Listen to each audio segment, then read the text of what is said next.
you might want to talk to a professional. It's really odd. What? Dude, he's got a point. I'm not going to take mental health advice from either of you. Talk to someone. I'll talk to you. Well, it's not working because you're collecting body parts. Do you want to win any of these items on your screen? If so, be sure to watch the whole video, leave a like, and comment the hidden message. And with that being said, let's get right into the video. Corey Harrison, a cast member on the infamous reality TV show Pawn Stars, is a big part of the show's dynamic. Both him and his grandfather, the old man, have a unique relationship and a strong bond throughout the series. When his old man passed away in 2018, Corey was left with a few things from the will and a few things he didn't expect. In this video, we'll look at 7 things Corey Harrison inherited from his old man after he passed away. Check out number 1 to see what the most important thing a grandson could inherit from their grandparents is, and how you should look out to see if you could get the same thing. Number 7, a big house. Hey, Corey, there's a mummy in the shop. Look at that. Who knew a couple of pawn shop owners from Nevada could create a pawning empire in less than 5 years and gather a net worth of over $25 million combined in the same time? It's an extraordinary story, a story started by the infamous Richard Old Man Harrison. He pushed the company at every step and brought it to where it is now. Unfortunately, for the family and for the old man, he met his end in the summer of 2018, leaving his estate to the sons. Here's a little story about how they made their fortune in the first place. After Pawn Stars premiered in 2009, it quickly became one of the most popular shows on television. This popularity was accelerated with the advent of the new website, YouTube. Some clips from the show's more popular episodes reached millions and millions of views on the site, along with the revenue from the show. Each video was also monetized by YouTube, and the show blew up even more. The success, of course, meant suddenly the Harrison family was making a lot more money than they could have ever made in the pawn shop. They had to branch out and put the money somewhere. They began merchandising. They opened pawn plazas all over the country. The old man bought himself a lavish new mansion. Every cast member involved got a huge financial boost. When the old man passed, he left the family home to Corey Harrison and Corey's wife at the time, who he subsequently divorced 3 months later. Although the actual value of the mansion was not mentioned in his last will and testament, or anywhere else for that matter, by looking at it, you could guess a ballpark number. Corey does not live in the house now, but it's under his name. Joanna Harrison, the old man's wife, resides there currently. Number 6, a sharp eye. You know, not that you did anything wrong, but it scares me when you say it's your buddy's chain. I don't know where your buddy got it. Then it, kind of sounds a little fishy to me. Corey Harrison received a few important traits from his grandfather in the 15-year period of them working together, one of which was the old man's ability to spot fakes. One of the most important traits a pawnbroker can hold is the ability to know when something doesn't seem true. If a diamond seems too perfect, it's most likely a cubic zirconia, and if a man seems too eager to take your first offer, it's because he never owned whatever he's selling in the first place. Corey began working in the store at only age 9, back in the 1990s. He had to polish doorknobs, antiques, and glass counters while he slowly learned the art of the deal. Once gaining novice status, at the age of 18, he started working night shifts at the Las Vegas store. Word got around that there was this new kid behind the counter, and the public made sure that his naivete was well exploited. Within his first week, Corey pawned or bought a whole 6 fake Rolexes, racking up a net loss of $4,000 for the pawn shop. This sort of money to them now would be no trouble, but back then, this was a big blow to the store. A pretty upset father and grandfather had to talk Corey through all their tricks and tips in spotting fakes, a skill that Corey picked up much quicker than others, but the old man had to learn the exact same way. In the 1970s and 1980s, cubic zirconias were new to the market. They looked like diamonds, they felt like diamonds, but they were just the perfect fakes. They're, in fact, synthetic diamonds, produced so well, it's their perfection that puts them apart. Old Man Harrison, unfortunately, didn't know this in the 70s when they were released. He bought well over $50,000 worth of diamonds in his time. All of them turned out to be fake, absolutely worthless. The old man had to learn the hard way, and so did Corey, but now at least he holds one of the most important abilities a pawnbroker has, and not just with watches and jewelry, but with antiques, memorabilia, and, most importantly to Corey, motors. Number 5, boats, bikes, and Bentleys. I'm here at a lake bed in the middle of the desert. Guy called up, said he had some dirt bikes to sell. I wanted to get out of work, and I figured can't test dirt bikes in the streets, so just come out here. So technically I'm working right now. In the cast biographies on the Pawn Stars website, they outline Corey with the simple explanation he likes boats, bikes, and Bentleys. It seems these are his highest priorities, not much unlike the old man who loved his luxury cars. If there was one thing in the world that the old man loved, second to his family, it was, without question, cars. Being remembered by friends as a fanatic, he had a very expensive car collection. Throughout his life, the old man Harrison had everything from a 1951 Ford Victoria, super rare by the way, and the most expensive, a 62 Cadillac sedan DeVille, a 1955 Ford F-100 pickup truck, a 1965 Barracuda, and a 1957 Chevy 150. I could really go on, but I imagine you're seeing a pattern. The old man loved cars, specifically cars from his time. He never had the money to buy these cars when he was younger and was always looking to drive one, no matter if he owned it or not, and a story from his wedding day illustrates this pretty clearly. Benny, as they called him then, or the old man as we call him now, was so jazzed about marrying his first love, he celebrated by getting pissed drunk and stealing the most beautiful car he could find. He was, of course, caught right away and had the choice of two things when brought in front of a judge: spend a few years in a state penitentiary or join the Navy. He deemed the Navy to be a better choice. A loophole in the judicial system at this time was that if you were a first offender, you could have the option to join the Navy instead of going to prison. You could get paid to travel the world instead of rotting in jail for years. Now, if you wanted to join the Navy prior to doing anything illegal, some may say you had a free pass to do whatever petty crime you wanted and then get sent off to the Navy regardless. So after 8 whole years away from his wife, he returned with little money and the bright idea of opening a pawn shop. He wanted to find a job where he could buy and sell the cars he loves. When the old man passed away, Corey both got his fair share of the old man's Pawn Stars wealth. He received dozens of old Cold War-era automobiles, military vehicles, modern classics like Porsches and Ferraris, and more. He kept them all in pristine condition, meaning that if Corey ever wanted to sell a few of them off, he would certainly get a pretty penny for them. But knowing Corey's love for motors and their direct connection to the old man, I doubt he would, or in fact, ever will. Number 4. A businessman's instinct. That is one of the stupidest statements I ever heard in my life. Pardon the expression, you're talking out of your ass. Now do me a favor, shut up. When the Gold and Silver Pawn Shop first opened its doors, Richard Harrison, the man who locked the safe every night and kept the key, was the sole owner of the entire establishment and ran it with his family, his wife Joanna and son Rick. Over time, these responsibilities shifted more onto Rick, who became the sole owner eventually, and then, after more, onto Corey, the grandson, who is not an owner. Corey Harrison would become the shop's full-time manager once Rick had run his course in the position.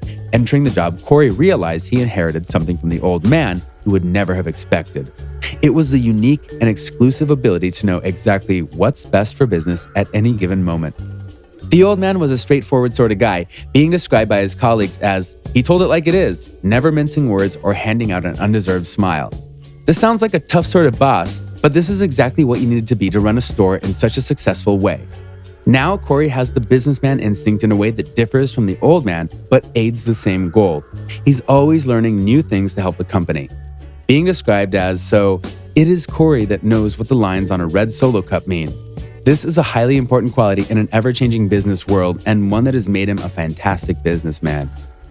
Corey has also stated that he has no issue with getting rid of employees who aren't satisfactory. Like the old man, he was also not afraid to hire anyone that he feels can prove their worth and is deserving of a spot in the shop. Seeing as most of Corey's time is spent behind the scenes running the shop, his boss-like persona is one of the few things that seems to run in the family. The similarities the old man, Rick, and Corey have is very interesting. You have the old man who definitely is a boss figure, he owns the business and has the last say. You have Rick, co-owns and is the ultimate face of everything. You've got Corey, the manager who's not afraid of hiring, but also not afraid of firing when necessary, and is very intelligent. And then you've got Chumley, not part of the Harrisons, he's sort of off doing his own thing at any one moment. He clearly doesn't have the same managerial or professional spark that the Harrisons have. Maybe it's something you just have to inherit. Number 3, a quick buck. Take your Rookie of the Year shirt, and I'm going to have one made up for the old man, because you guys bought all this make one crap. up for me, I'll put it where the sun don't shine. Nobody would say no to a quick buck if it comes their way. But there can be very unfortunate circumstances that the money lands in your hands and a death in the family is easily the worst. Without glorifying the old man's wealth and his last will and testament, we'll look at the possible fortune that Corey may have inherited. At the time of his passing, the old man's net worth was said to be in and around $8 million, meaning his family assets, including the car collection, property, and any gems that may have been picked up through the years, along with any other monetary ventures, come together into his overall net worth. This does not include the Pawn Stars business. The Harrison sons received almost all the money the old man had devoted to them in his will, which, going off of his previously mentioned net worth, was probably quite the lump sum. Oddly enough, though, prior to his passing away, he actually made a small change to his will, which specifically took one of his sons out of it. Christopher Harrison, the old man's youngest son, was actually left out of the will on purpose with the phrase, "I would like to express my love and affection for Christopher Keith Harrison. However, for purposes of this will, I have intentionally and with full knowledge failed to provide for him and his issue." The reason behind the old man's actions here are still unknown to this very day. After officially opening the Gold and Silver Pawn Shop, the old man, alongside his wife, sons, and friends, ran the shop on a day-to-day basis. It wasn't until the launch of Pawn Stars that the shop hired any frequent full-time employees. Thanks to the success of Pawn Stars, the old man and the Harrison family saw success on an entirely different level, and fame like this, of course, means that when the old man passed away, there was money in absolutely everything he owned. The old man passed away in June of 2018 after a battle with Parkinson's disease. He initially moved Rick and the rest of the family out to Las Vegas in the spring of 1981 and started the Gold and Silver Coin Shop. Then, a couple of years down the road, relocated the shop back to Las Vegas and renamed it the Gold and Silver Pawn Shop, which is now home to the television show Pawn Stars. All of the old man's assets rested in Las Vegas along with the rest of the Harrison's family assets. Corey's net worth before his death was around $4 million, and it's said that this and the rest of his family's worth doubled after the old man's passing, with the bulk of it going specifically to the two sons. Number 2, a pawn shop. Duh. This is pretty amazing. So this is a rare find then?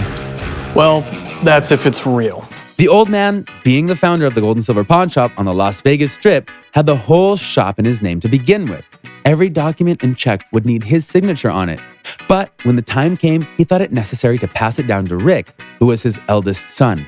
Then Corey became a direct heir once the old man died and is now the next in line to formally own the store. As it stands, there are no movements to make Corey the owner, but it seems, from our perspective at least, that he would do a mighty fine job given the chance. Even though the ownership hasn't been passed directly down to Corey, it's important to recognize that his whole life has revolved around the shop and the show, and without either of these, he wouldn't have much. He learned everything he knows in this one establishment and has grown up around the pawn industry. He couldn't be more of a pawnbroker. Corey, as we mentioned earlier, usually acts like the full-time manager, taking care of any daily business. On top of that, Rick became the face of the shop, and the old man, before his passing, moved his position more so to a behind-the-scenes advisor-type job, leaving the shop's responsibilities on the shoulders of Rick and Corey. In all likeliness, the shop will continue to make its way through the Harrison family for generations, and hopefully, each new heir will be as interesting to watch as the ones who have come before. Number 1, goodness and kindness. What can I help you with? I have a Tomac Chris Karras spear I'm looking to sell. You have a what? You heard it right. The most important thing you can inherit from your grandparents, or your parents for that matter, is a good moral fiber and a sense of decency to your fellow human beings.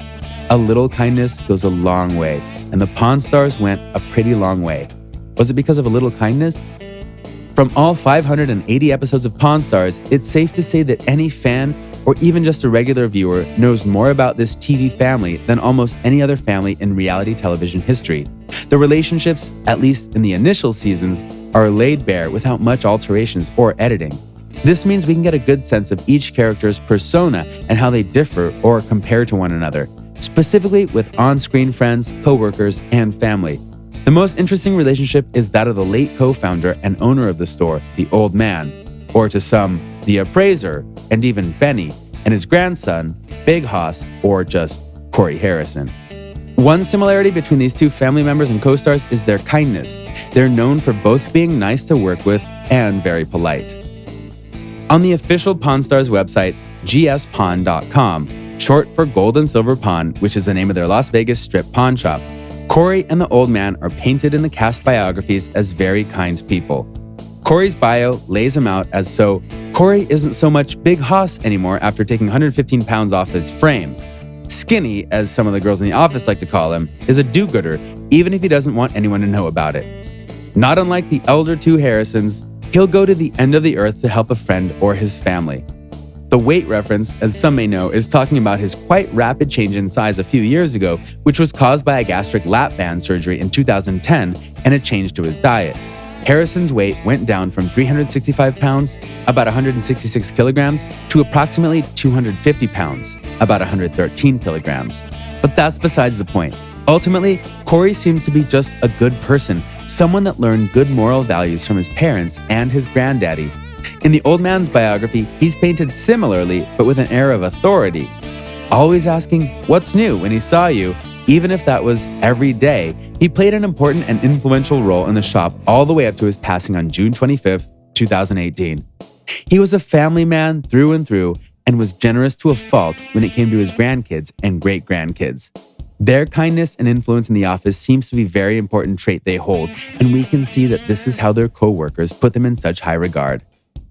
It is without a doubt one of the most important things Corey could have had passed down from the old man, aside from the cars and money. This is something he will treasure for the rest of his life, and it will always come in handy. What do you think is the most important piece of inheritance from this list?